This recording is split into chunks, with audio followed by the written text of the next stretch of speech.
This is the Hockey Podcast Network, your home for hockey talk on every team in the NHL.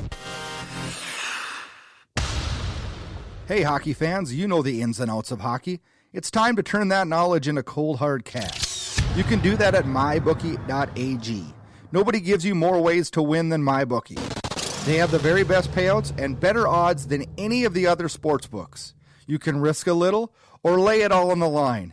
Bet on as many games as you want and win big. Join MyBookie now and they will match your deposit halfway all the way up to $1,000. Just use promo code THPN to activate this amazing offer. Pick your games and visit mybookie.ag. Use promo code THPN and turn your hockey knowledge into cold hard cash. You play, you win, get paid. Calgary Flames fans, it's time for Flames Unfiltered. Entertaining and controversial hockey talk with your host, Brad Baroud. Flames found the rival Canucks, but not without another loss on the blue line.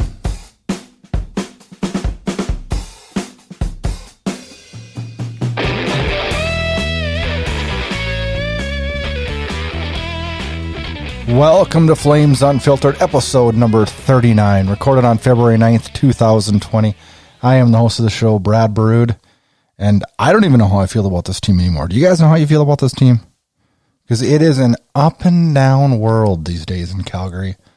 Playoffs hopes live and die with each game played. Friday was a complete ready to write this team off for me. And then Saturday, I don't know. It was pretty much scary to say, but their most complete game of the year? Is that too much? Am I going out too far? And it's over the rival Canucks, which I love beating. And that win last night, when I was ready to write them off on Friday, I don't know, got me thinking twice. Man, it was a fun and an entertaining game. Isn't it fun to win? Like, this year's been rough. And no, we're not Detroit and we're not LA, but gosh, like, what else is going to happen in Calgary this year? It's been crazy. I don't know. I learned another thing on Saturday. Is there another player, with the exception of Marchand, don't forget him, that you would like to crush more than Elias Pettersson? The whole game, I was just waiting I just wanted people to drill him. I did. Every time someone goes near him, he gives that little slashy stick work behind the play. It drives me crazy. He thinks it's okay to do it just because he weighs 140 pounds. And I loved that right away the Flames preyed on him and completely took him off his game. Saturday was Hockey Day in Canada. One of my favorite days of the year. It really is. The stories on CBC and Sportsnet do. It's just, I don't know. There's something about that day that just brings the whole country of Canada and the whole, even just the hockey community together. Just a fun day, and the matchups, just all Canadian battles and all day long. It's one of my favorite days of the year. We got a jam-packed episode today. We're going to talk briefly about the disappointing Nashville game on Thursday. We'll roll in and talk a little bit more about the complete effort we saw Saturday night in Vancouver. Then Elijah from Stick and Rink podcast joined me to discuss the Hockey Day in Canada battle. And then we'll take time to discuss the depleting defense as Giordano and Hamonic go down with injuries. How will the defensive pairings look? Then it's time for Flames news. We'll talk Davidson, Lindholm, Hamonic. Who gets HARVEY'S doghouse this week? Then we got a Facebook poll. And the question was, will the Flames make the playoffs? Some interesting results on that. And we'll wrap up the show with game previews for San Jose and LA, as we got a jam-packed episode and a jam-packed week of hockey. The Hockey Podcast Network, which Flames Unfiltered is very proud to be a part of, has a great podcast called Ice Analytics. It's a deep dive into hockey analytics, statistical analysis, and how it affects your favorite team. Standings, trades, signings, it's all on Ice Analytics. on the Hockey Podcast Network. Every team, everywhere. The Hockey Podcast Network.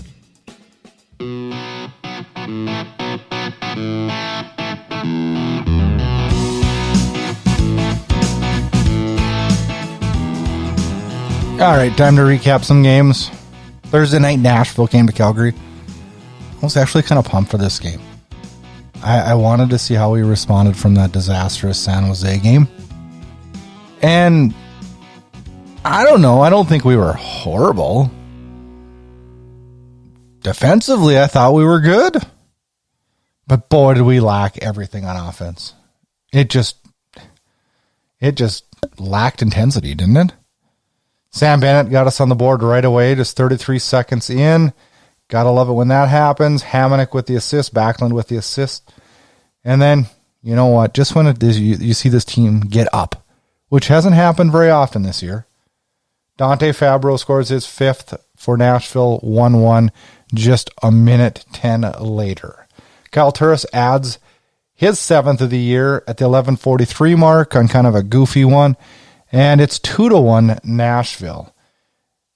Second period, Granlund gets his 12th at the 9:06 mark. We're 3-1, and it doesn't look good for Calgary because I'm sitting here thinking about it as it's going. I'm like, how is this team coming back? 2 goals down when we're having a hell of a time getting shots on net. Just, it didn't look good. Rasmus Anderson gets his 4th at the 11:06 mark. 3-2 Calgary, and I didn't feel horrible going down a goal in the third, but then I thought about it as the period started, and I thought, look at our other third periods when we've been down. We can't even get shots. And again, only 9 shots in the third period. Calgary loses to Nashville, a team below them in the standings. How many times are we going to talk about that this year? And it's a frustrating night. And as this game ended, I kind of pulled the plug on the team, guys. I'm not going to admit. I'm going to have to admit it. I did. I was frustrated. I was really, really, really frustrated after that one. Following up a San Jose game that had me down in the dumps, a Nashville game kind of sealed the deal. And then Saturday night, this team, which has found a way to do this all year with my emotions, finds a way to come out on Hockey Night in Canada and pound out one of their most complete games of the year, and show me some real resilience after allowing another first-minute goal and win this game and win it handily. Do you know that it's the first time we've held more than a 1-goal lead in over a month? That's a scary stat, isn't it? We talked stats in the last episode. Unfortunately, Flames fans, there's been some real scary stats lately, hasn't there? I don't like it. I don't like it at all. So this team's got to figure it out. This week is going to be so telling. The Vancouver game starts out 34 seconds in. The Flames allow a goal. And I'm sure everybody thought like I thought, oh, great. Here we go again. Pearson gets that one 34 seconds in, and then as the faceoff drops, Matthew Tkachuk drops the gloves with JT Miller on the faceoff. And they have a good fight. Pretty even both ways. Tkachuk got him down, but pretty good fight. But what did you guys think after the fight? Because you know what my thought was? Why in the hell is our number 2 scorer on this team fighting? Is he the tough guy that has to spark this team? Does this team sit in the locker room and just depend on Matthew Tkachuk to do every damn thing? I was pissed. Now, I'm not saying he should never fight or should never show his full talent that he has. But come on, guys. Does he have to drive this bus and do everything completely on himself? I did like later in the game, I thought Lucic showed his physical side, and I ripped on him last week. Had a strong check on Stetcher in the first. Was moving his feet a lot better. And you know what? He's making himself a physical presence. Roussel gave him a little shot in the second. He threw Roussel to the ice. That is the presence that you have to have. And you know what else I liked against this Vancouver team? And this is why we win these games. Is because It was grit and guts. And they were all over Pettersson right from the start. Michael Backlund, I was so damn proud of him. He was giving it to Backlund. Backlund was giving it to Pettersson every single time he was near the puck. He completely took him off his game. Hell, the 5th goal that Monahan scored, Pettersson totally chickened out on the pass, let the pass go by him because he didn't want to get drilled, causing an odd bad rush, tic-tac-toe. Monahan gets his 17th from Gaudreau and Lindholm. That happened because Pettersson chickened out. We completely took him off his game, and it was amazing, and that's why we won. Dylan Dubé, career high, 3-point game, a goal, 2 assists. Good for him. Had a really good night, I thought. And you know what? You know it's a good night in Calgary. A damn good night in Calgary. When Milan Lucic and Tobias Reeder score.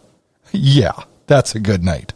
Inside Edge Hockey News is your source for top-notch NHL podcasts, news, and rankings. Check out InsideEdgeHockeyNews.com. InsideEdgeHockeyNews.com. Flames Canucks is a great rivalry, and it's always a lot more fun when we win like we did last night, especially in Vancouver. It's time to talk a little bit more about that game. And the guys from Stick and Rink podcast, Elijah Needham, joins me for a little Flames Canucks talk. We're going to jump right into this. And, last night it was 2 teams both on losing streaks from a division just full of losing streaks after the All-Star break. And the Canucks came out with a 6-2 loss, and I'm choked. I'm choked, Brad. You're probably on top of the world right now, but I don't know if I'd say that. Okay. So let's talk about it right now. I mean, my first question for you, it's actually very specific considering we just haven't even said anything about the game yet, but how much does this Tkachuk versus Miller fight actually affect the game? The outcome of the game? Like, does that actually have any direct impact on that outcome? Initially when it happened, I was pissed. Really? I was pissed because I have been extremely frustrated with the Flames over the last week and a half. And when he dropped the gloves, I wasn't mad at him, I guess. I was more mad at, like, really, this is what it's come to. Our team has our second leading scorer being the guy that has to not only score the goals to get us back into games, but now he has to fight to get us back into games, and it pissed me off. It sounds like it pissed you off because it's like a one-man tugging the whole rope kind of thing. That's what you feel like? That's what I feel like. And I'm not saying that, like, there isn't some of the guys that have been good. Like, I've been really impressed with Lindholm and stuff like that. But I was actually pissed. And how much did it change the game? Initially, I would have said it probably didn't. But after hearing some of the post-game interviews and just some of the talk, I think it was maybe more of in an odd way, a wake-up call, maybe. Yeah, I think it very well could have been. I mean, I was listening to that first 5 minutes on the radio on the way home, and it's crazy how different games can be. And within a minute, I already felt like I had missed a whole hockey game. Like, we got a goal in a home arena that's buzzing when the team's back. We've got a fight from a guy who I'd never expected to fight in that game. So, no. And they were saying how it was premeditated, probably came from warm up. I mean, fireworks. Do you think it came from warm up? They obviously talked about it because as soon as the puck dropped the center and the wing, it was obviously discussed. But I thought maybe it was discussed, and I didn't replay the tape and try to watch, interaction after the goal. But I thought it was more maybe on the bench, during the goal line change or whatever, where it's like, all right, I need to spark it. Are you ready to go with me? Or, maybe it could have been. Yeah. My take on it is that just kind of getting back to that idea, it felt like there was many different hockey games within that one hockey game. And that first minute was all Canucks. I felt it was a good fight for the Canucks, whether if you want to aside momentum to any side of it, I think it was even at worst. Yep. If not, it was good for the Canucks. It just kept the energy in the building going. And, there were people on Canucks Twitter saying let's please not have our 20-goal score fighting. But I mean, you got Tkachuk fighting too. So that's what we were saying too. Exactly. So kind of moving on here and going a different direction just for a half second. Brad Baroud, for my fan base, he's got a controversial tweet out there right now. He's got a tweet, and it says, I don't have the direct quote, but I'm pretty sure what it says is there anyone in the NHL more than Marchand that you want to smash other than Pettersson? Now, better words, it probably is used, but basically the most controversial tweet that you could have made, because now all of Vancouver is probably going to place blame on you. But we got to talk about the treatment of Pettersson in that game, because I actually think that was a huge key for him probably having one of his top 5 worst games of the season. I think it was huge. I think it was, and I'm not trying to be a smartass by saying this, but it would be worrisome if I was a Canucks fan. Yeah, definitely. Like what would be worrisome, the way he reacted, or kind of the game that he had because of it? Well, it started early. Backlund gave him a good old cross check in the back, and then it just seemed to take him off his game. And later on, Backlund, I will admit, kind of gave him a little bit of a slew foot. And then 2 seconds later, Pettersson kind of gave Tkachuk a slew foot, and then it seemed like Pettersson was taken off his game, and where it was really evident was on the 5th goal that Calgary scored. The puck came through the neutral zone to Pettersson, and he could have easily grabbed it, but there was a Calgary guy bearing down on him to lay a hit on him, and Pettersson let it go, which caused a turnover and resulted in an odd man rush and a goal. And at that point, I'm like, okay, are we actually in somebody's head? Because we've struggled with that this year. And I'm not saying that I want Calgary to go out and be dirty and hurt people or hurt Pettersson, even though, absolutely not. But it's no secret that when Gaudreau was firing on all cylinders last year, he was targeted. Oh yeah, absolutely. And if teams, and look at how Johnny reacted in the playoffs. He was a complete no-show. No-show. And I totally understand your tweet too, because, and maybe you can sympathize this from a fan's perspective, is that when you have your best player or your most skilled player, your superstar, your 100-point guy, and he looks brittle as anything, like he looks like he could crumble at any moment, you're that much more terrified that he's going to take an absolute blockbuster of a hit. Like when you got Blake Wheeler or Mark Scheifele as your best offensive forwards, you're not really that worried. No, you're not at all. So I mean, I do take issue with that you want, or the way the tweet was worded, because you somehow put Marchand and Pettersson in the same category, which that's like heaven and hell. That should never happen. But well, I figured it would aggravate. So you got to have those things. You got to have that. Yeah, that's good fair. old Canucks Nation isn't usually one to forgive. But I no, will, and I'm okay with that. I'm good with that.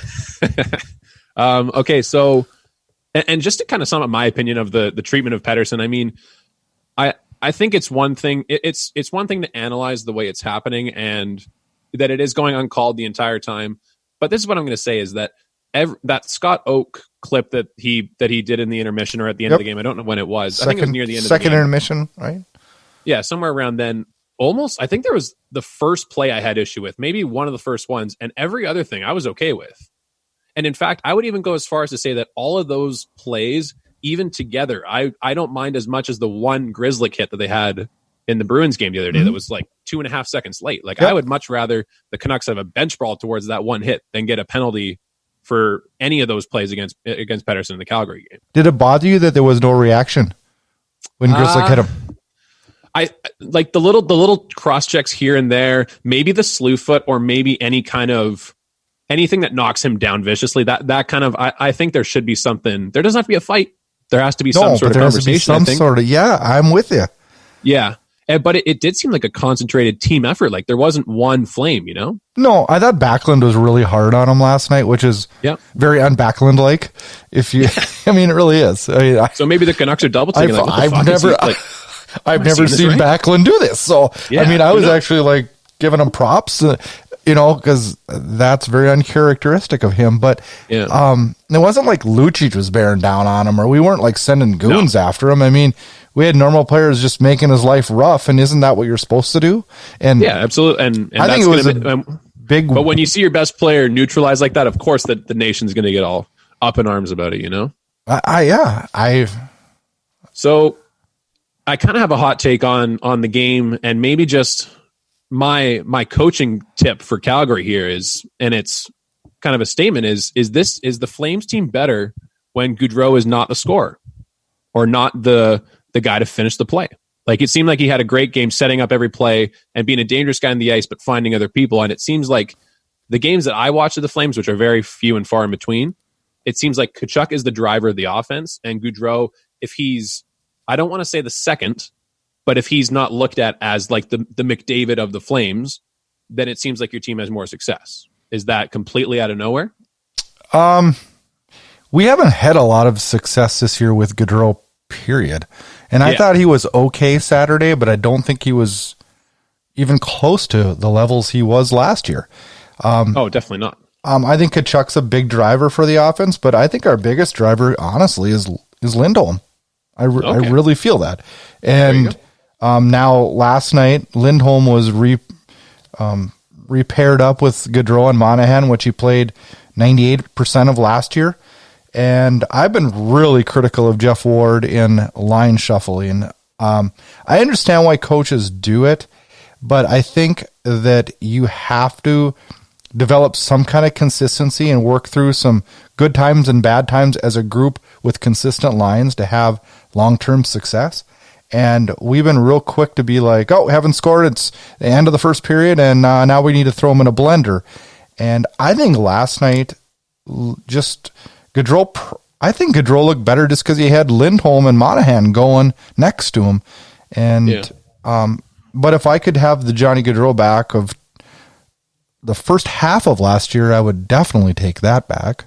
Yeah, because I guess when I'm visioning the Flames in absolute must-win games or playoff games, and I'm looking at who's going to be your biggest impact player, I feel like Matthew Tkachuk is way more physically suited and way more mentally suited to be that guy who has those kind of expectations to, I don't know what play specifically to make, but if Gaudreau is the one that you're overlooking, I think that sets up very well for this Flames team, where he might be a guy who has extreme success in the playoffs if he doesn't have those McDavid type expectations where we're all looking at him for a 3-point night every night. Well, if he doesn't have success in the playoffs, he will be gone.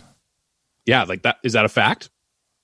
I would be very, very shocked that if we do not make the playoffs or Gaudreau does not have a good first round, that he will be gone. Johnny Hockey. Breaking news. Brad Baroud. I believe it. And I'm not the only guy. Eric Francis is big time on this. And I mean, there's tons. It's definitely not just me. You know, and the one devil's advocate point I'd make to that is you'd be selling him at an all-time low. I'd be fine with that. Really? Because I guess maybe what are you going to do? You're going to keep the realistic side of it is that maybe he is an all-time low bust, or maybe he is a bit of a way lower bust than he was projected. Well, you guys, he hasn't been sick. Okay, your star players, if you're going to be a team that wins a Stanley Cup, your stars have to be stars in the postseason. That's a fact. Have to be. Yep. Johnny Gaudreau has had one good postseason, and that was his rookie year when he had to have a strong postseason or he wasn't going to play. He was going to he was going to be a scratch because he was a rookie. Tough look. It's a tough look for Johnny, but my sports fandom tells me that if the Flames are going to win one cup in the next 7 years, next 5 years, whatever you want to call it, that they're not, all of these guys aren't going to have stellar playoffs every year. I mean, it'd be great if they could beat Jonathan Taves and Patrick Kane and just be absolutely flawless in that sense. But in reality, I do trust Sean Monahan and I do trust Johnny Gaudreau to one day figure it out. And you kind of hope that it's along the same lines as the rest of the team. So I'm personally against the side of always trade your star players. I think that's way too NBA and way too give up on your team too quickly. Yeah.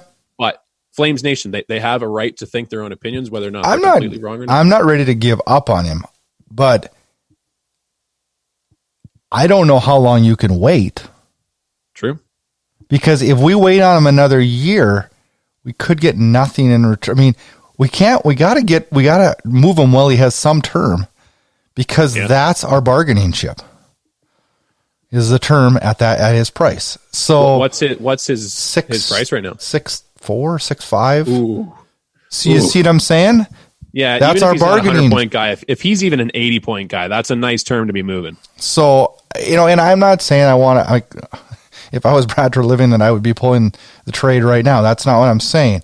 But I'm saying, like, how many more kicks at the can this core have? Yeah. You guys are on your first kick at the can this year. And that's why it feels you're playing with house money at that point. I got a quick question for you. All right, fire away. Last year, the Calgary Flames had, I don't know the exact number off the top of my head, but it was 6 or 7 guys have career years. Yeah. Career years. If you look at Vancouver's stats this year, individual player stats, you're having about 6 or 8 guys have career years. Yeah. Does that leave you with a little bit of fear for next year as a fallback a little bit? I think fear is underselling it, and a very underwhelming word for what I feel in that sense, because you and I have talked about this on other content episodes before. It's the 12-month effect. Yep. It's you feel invincible one year, and then I'm sure you're doing this, and Flames fans are doing this right now. You kind of blink and you're like, wait a sec. It's February and Gaudreau's having this season and the Flames are where in the standings and my coach is racist and I'm sorry, what? Like, everything's flipped on a dime, and it's absolutely insane what happens in sports in that sense. But on that note, this can relate to what we were just talking about in trading players and the kicks at the can in your window. I hate the term window, because what is your goal as a sports fan? Is your goal as a sports fan, like for a Canucks fan, I'll bluntly tell you, it's to win one championship in my goddamn lifetime. Like, I don't care when it is, just win a Stanley Cup. So if we have this core and they fail, if we truly believe that they are a Stanley Cup winning core, and maybe it's a bit overinflated this year. You have a good core. I believe you have a good core. I will believe and even the depth pieces. I love everything about this team. I think the team right now, with age, can be the winning team. Obviously, people will change in the role supporting roles, but whatever. I don't think that you fire sale and you panic too early. And in fact, I'm way on the crazy side of things where I'm like, don't ever panic. Just ride it out. Let the Sedins play for 18 years. If it doesn't work, whatever. We'll have a great ceremony and we'll call it a day. Because that's where my head is at for a sports fandom. So yes, I am well aware of the 12-month effect, but at the same time, fear is a motivator, Brad. Yeah. That's all I got. Yeah, I'm with you. One of the things I see with Vancouver, that you guys have some really interesting, we all are dealing, Calgary is, the list goes on and on for teams that are dealing with cap crunch. Yeah. Just 12 months ago, you guys had a abundance of cap space. Oh, yes. And look at how quickly that has went. And if you look at guys like, well, let's just cut to the chase here. What do you want to see happen with Markstrom? Because this is going to be a real interesting 6 months here, 4 months on where you guys go with Markstrom. Because your record would not be what it is now without him this year, because he's been amazing. No.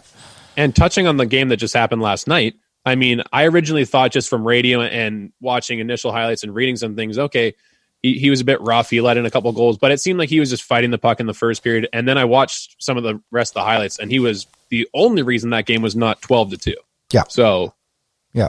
Now getting to what I think for the future, I think that, and maybe it's along the theme of don't deal with your problems and just let them simmer. And if they really destroy everything you love, then whatever. I think we deal with this next year. I do think that I've talked about this on my podcast endlessly, but it's a 2-goalie league. If you can find a way to lock up 2 goalies in a not outrageous amount of money, which I don't know how it would work with these two. I know that's I would love to keep them, but absolutely. Obviously for the expansion draft, it's not going to work. But I do think that there's, what, if it came down to it and we were sitting the day before the expansion draft and we have them both under contract, which I would love. And we had to fork over something to Seattle to not take one of them. And maybe it was like, I might even say a first-round pick or whatever it is. Sure. If you got a good core that's going, I'm good with giving a first-round pick. Exactly. I'm good with a lot. Like a first-round, a prospect, whatever it has to be. I'm not intelligent enough to know what the actual package would be, but I don't give a damn. Like, send it over. Yep. But that being said, if I had to choose one, I'm going to go logical. Demko, he's got age. But you feel comfortable letting Markstrom go, though? Not really. Definitely not this year. Well, how much? Okay, so what is he worth? Because he's UFA after this year. Yeah. And so you have till July 1. Yeah. So I'm saying sign him for sure. How much? I think I've heard anywhere. I've heard that he'll probably ask for 6.5. The Canucks will probably offer 5-7, and they'll settle somewhere in between there. Now, if he has a great playoffs, if they make the playoffs, I feel like I've cursed them. I feel like that number's going up. I feel like it's going up to 7. And then that almost prices Demko out because he's not going to be like, well, I'm not. I mean, Demko's going to need money here in a year. Exactly. And then all of a sudden you got $12 million tied up in goalies, and it's like, yeah, we got the best goalie, Pat, but now we can't afford Pettersson, and now we don't have any money. It's kind of crazy. So it's and you're not the only team. I mean, it's going to be interesting for a lot of teams. It is, and somehow we all have to look towards that nirvana that Boston and Pittsburgh is in, where somehow you convince these generational players and this 3-headed monster just take pay cut after pay cut. I think that you're going to see less and less of that. I hate to admit it, but I always think hockey players are different than a lot of these other sport athletes, and we'll do it for the cup and for a team. Yeah. But I think I'm seeing signs of more individualism amongst hockey players too. So the almighty dollar seems to win on that end too. I don't know. I see it on the Colorado side of things. I think was it McKinnon that said he would take less? Yeah. I think you're going to get some good old Canadian boys that'll do that. But I got a feeling you're going to get a lot of them. They're going to be like, well, why should I take less when, look at the Chicago situation. Duncan Keith takes less, and then Taves and Kane get the money, and he's sitting there going, well, what the hell? Yeah. I think Crosby has said this, and other guys have said this. It only works if everyone does it. Yes. You look like a fool if only half of you do it. It's kind of shitty in that sense, but here's to hoping, right, Brad? Yeah, exactly. This is the problem we have with just generational players on our team. I had another question just about the Calgary roster, obviously with Giordano out right now. I was just kind of looking at the time of ice and just looking at the flow of play. And who in the hell is your number 2 D-man? Like, is it just by committee 3 different guys? Right now? Yeah. And not just on paper, but like you look at TJ Brody, I think had the most ice time amongst defensemen for you guys. Rasmus Anderson's going to be our guy. That's your guy there? Yeah. And is he defensively responsible? Like, is he responsible I don't enough worry. to be called a number 2 defenseman? Absolutely. I worry less about him than Brody and Hannafin. Yeah, and when that Hannafin trade was made, I remember the first year when you guys were buzzing for months on months. And I like Hannafin. Wow. I like Hannafin, but I've crucified him the last couple of weeks. So yeah, and it's hard when Dougie has his locker room stigma on him, but I mean he has year after year of good hockey. So I don't miss Dougie Hamilton at all, though. What is it about him? He's defensively horrendous.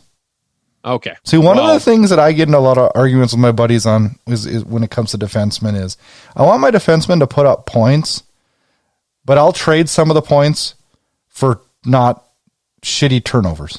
Yeah. And Hamilton was like pizza up the middle every night, and I couldn't handle it. Gotcha. So once again, breaking news is Brad doesn't like entertaining hockey. I don't like turnovers. There's the tweet. There it is. That's the revenge tweet for the Pettersson tweet, and it's coming in hot right after this interview. That's about all the questions I got right now. I mean, we have one more matchup. We can kind of just wrap it up by talking about our outlooks for the season. We only play each other another time later in the year. It's in Vancouver. So it's pretty much curtains until the end of March here, and we're both sitting pretty close to each other. Close, but a mile away in a way. Do you know what I mean? Yeah. It does, yeah. It's 3 points, 1st to 4th place. Fifth. Are you guys 5th now? Yeah, I think so. No, when I wrote up this notes today, it was 4th, but things happen. Yeah. Who knows? Yeah, we're probably 4th today. Yeah, 4th today, 1st tomorrow, out of the playoffs the next day. You don't even know. Yeah, you just don't know anymore. It's the best division in hockey right now. That's my take on it. It's the most entertaining. Yes, we are 4th. Sorry. Do you want to grace my podcast and come on here and just admit that you would rather play Vancouver in the playoffs than Edmonton for pure entertainment? Yeah, after last night, I definitely. Yeah. Can I believe I'm saying that? That's what's that? I can't believe I'm saying that. I know, right? Because I think Vancouver's so much more talented as a group than Edmonton, and I think. I know I might have to take that back because I worry about your goaltending. Your goaltending scares me. Yep, it should, but because Koskinen and Smith don't scare me. No, agreed. But McDavid scares me. Well, the funny thing is, before last night's game, I'm pretty sure on that previous episode, I said to you and the other guys, I said, if there's one team in the Pacific that I want to play, it's Calgary. And I didn't know why, but I forget the reasons I used. But now I'm sitting here saying, shit, I will take that back. I'll pay to take that back. And I have no clue who I want to play anymore. But I don't either. I want to play Arizona. Yeah, I mean, we all suck right now. We're all riding like 2-7-1 in the last 10. Like that's the entire Pacific Division. Once we start praising them, they all just start shitting the bed. I know. We all think we get good, and then it's like, oh, we're not good anymore. Yeah, it's not like that. No. Anyways, thank you for coming on, Brad. Yeah, thank you so much. Yeah, I'm sure my guys are going to love this content. So good luck to you and the Flames the rest of the season. You'll be seeing us and all of our fans on Twitter. We're coming at you hard. Oh, you do that. Fire away at me, man. Love it. All right. We'll talk to you soon. Yeah, take care. NHL news, opinions, and controversy. All right, Flames fans, time to talk about the problem that we've got this week. It's a depleted defensive crew. Giordano went down right on before we recorded our last episode. We were waiting to see what the results were. Now Hamonic goes down Saturday night, and we're waiting to see what the results are on him. Let's update you on Giordano. He's week to week. Lower body injury. The MRI came back as about as good as you can possibly have it come back. His rehab has already begun. He did not go on the road trip. He has been placed on injured reserve, and hopefully we'll see the captain of the Flames back in the next 2 weeks. We will update on the show as soon as we hear more on where we stand there. Then Saturday night, Travis Hamonic left the game in the mid-second period after a hit from JT Miller. I'm not sure if it's lower or upper body. Have not heard. He came back. He tried it for one shift left. Did not return. No updates from the Flames since they were off on Sunday. Expect to hear more Monday morning. Some inside news. Alexander Yelchin was not in the lineup for Stockton on Sunday in their game in Iowa. He'll most likely be a call-up Monday and join the team.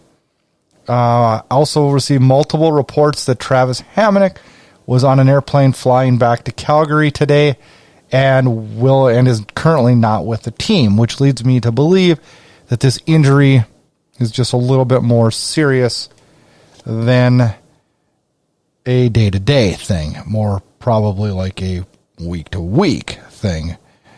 Which definitely does not make me or Flames fans happy. Now, defensive pairings. Where do we go? Let's assume Hamonic is out for the next week and Giordano for the next 2. Here's what I would do. Brody Anderson would be my top pairing. Hanifin Stone would be my second pairing. Shillington Davidson would be my third. Yelchin would be my spare. And you know what's really funny about this? We've been hating on Hanifin. I was terrible about that. And Brody earlier in the year. And now look at how much we're going to depend on those two. Now, I've been singing praises of Anderson and Stone all year. And I thought Stone again was very, very good against Vancouver. You guys, this is a guy that we should actually consider signing for next year. Because can you get any more stable on the back end than Michael Stone? He's going to help this team, and he's going to help them a lot as we get through these injuries. Now, Calgary's had a very, very, very difficult season with more things happening than you can even shake a stick at. But you know what? One thing we've escaped this year, and I warned of it in our preseason episodes, is last year we escaped injuries. And I said, I don't see how we can have 2 years in a row where we escape injuries to the level we did last year. And for the most part this year, with the exception of Bennett getting hurt and a couple little odds and ends ones earlier this year, we've escaped injuries. Well, now it's time to face that adversity. Now we got injuries. Now let's see how the Flames can handle them. CoolHockey.com is your number one source for authentic and customized NHL jerseys. Use promo code THPN and receive 25% off your order. CoolHockey.com. CoolHockey.com. Jerseys online since '99.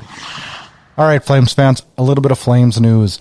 Thursday, the Flames recalled defenseman Brandon Davidson from Stockton of the American Hockey League. Elias Lindholm, who's been our most solid and consistent player as this season has gone, is currently on a 6-game point streak, so good news there. He has rejoined Monahan and Gaudreau on the first line. You know how I feel about Jeff Ward and his lines. That's probably going to change for next game because they were good. So, I don't know. I would just hope, I just pray that we can just get some lines. I don't even give a crap what the lines are anymore, to be honest with you. I want the lines, and I want to just keep them through good and bad and let this team battle through it. Other Flames news, Travis Hamonic's brother, Jesse Hamonic, has completed his quest to watch his brother play in all 31 arenas. He has collected pucks from each of them. We'll be displaying them. And you know, what a really cool family accomplishment. Jesse's really close with Travis, and it's fun to see how they interact and how, I mean, I would give anything to be able to do that with my brother if he was a National Hockey League player. Just a great, great story. I loved hearing about it this week and seeing him complete it on Saturday night as Rogers Arena was his final stop on that quest. Harvey's Doghouse. Well, I'm going to shoot a target at probably the easiest target out there, and that's Johnny Gaudreau. Is it just me, guys, or has he been invisible? Now, he had 2 assists on Saturday, and I thought he was a little better Saturday. I thought he was invisible against Nashville, invisible against San Jose. He's minus 15 this year. He's never been a minus player in the National Hockey League, ever. To catch up to last year's pace, just to put to how struggling he is, to catch up to last year's point pace, he would have to average 2.12 points per game to catch up to last year's pace. In a game on Saturday night where I thought most players were pretty good in white, I thought Gaudreau was okay, but I'm really tired of watching him just lazily stick check things and not have the emotion and the grit and the determination and, quite honestly, the happiness. That's probably what scares me the most of all. Johnny Gaudreau doesn't look happy. And no one's happy when you're not winning. And no one's happy when you're not scoring. But I learned one thing in life. When things aren't going your way, bitching and pouting doesn't change it. It only makes it worse. Time to talk fan question. I did a Facebook poll this week. Started at Saturday morning, ended it here about 7 o'clock on Sunday evening. My great friends at Flames Fan, Calgary Flames Fan, and Flames Unfiltered Facebook groups, please go on and join these Facebook groups. If you like this podcast, go join these Facebook groups. I love interacting with these fans. I do it on a daily basis, probably too much. Again, great results. 611 votes in. The question, will the Calgary Flames make the Stanley Cup playoffs? Pretty simple. Pretty easy question. 420 people responded with yes. That's 68.7%. 191 said no. That's 31.3%. Now, the reason I came up with this question is that after looking at the calendar and after looking at where we're at with this season, it's about time for Brad Treliving to make his determinations on where we go with this team. Is it time to sell off, or is it time to make a push and acquire for the playoffs? This week will determine a lot, as Calgary has San Jose Monday, the day this comes out, Los Angeles Wednesday, Anaheim Thursday, all on the road. Follow it up with Saturday night, Chicago comes to Calgary. Every one of those teams is below us in the standings. Every one. This team has been god-awful against that all year, and it's time to change that now. Get all your Flames Unfiltered podcasts, team news, team updates, and highlights at flamesunfiltered.com. All right, 2 games to preview. As this episode drops Monday morning on the Hockey Podcast Network and flamesunfiltered.com. Monday night, Calgary will take on San Jose in San Jose. The Sharks currently 24-27-4, 52 points, good for 6th in the Pacific. The last game for San Jose was a 6-3 pounding of Edmonton, which I loved every minute of it, last Thursday evening. Calgary currently sits 28-22-6, 62 points, good for 5th in the Pacific. Boy, did you ever think San Jose and Calgary would be 5-6 in the Pacific? That's scary to say. I thought they'd be 1-2. I did. I thought San Jose was going to win it. Calgary second. Oof, was I wrong? But anyways, we're 5th and 6th, so we need to change that. Last game for Calgary, 6-2 win over Vancouver. Talked about that quite a bit earlier on in the podcast. The season series. San Jose won game 1, 3-1 in San Jose on October 13th. San Jose did it again, 3-1 in Calgary on February 4th. And this is their final matchup. Oh, excuse me. No, they do play one more time on March 23rd in Calgary. On Wednesday night, Calgary continues the California swing, which used to be a gauntlet to get through. And this year should be points. Better be points or we're in big trouble. Wednesday night, they go to the Staples Center and take on LA, who has been pure hell for the Flames this year. In game 1 of the year on October 8th in Calgary, LA won 4-3. October 19th, just a little over a week later, Calgary lost 4-1 to LA in LA. In December on the 7th, Calgary did finally get their first win against the Kings this year, a 4-3 win in Calgary. Wednesday night's matchup will be the final meeting of the year for these two teams. Anaheim is the next stop for Calgary on Thursday night. We will talk and preview that game on Wednesday's episode. We record Wednesday night, drop Thursday for the second podcast of this week. And then we'll also talk Chicago on Saturday night. This week determines the fate of the season for the Calgary Flames in my mind. Many of you will agree, some will disagree, but these are points, critical points, and this team needs to make a push.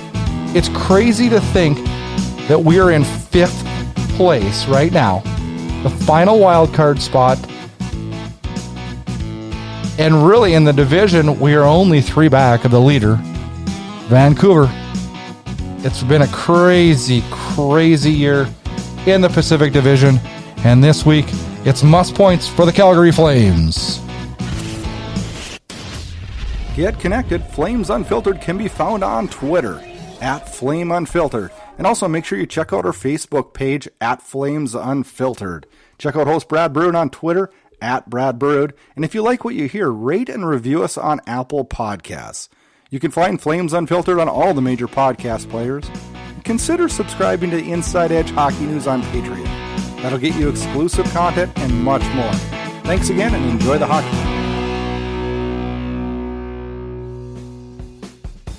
Thanks for tuning in to Flames Unfiltered. Check back for more action-packed Calgary Flames talk.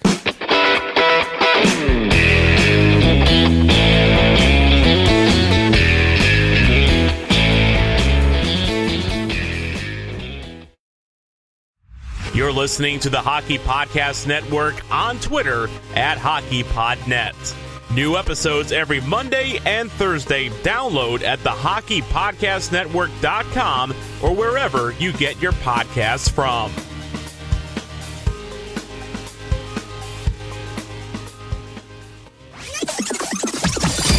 This has been a production of Inside Edge Hockey News Radio, brought to you by the Hockey Podcast Network. This production is copyrighted and distributed by the Inside Edge Hockey Media Group.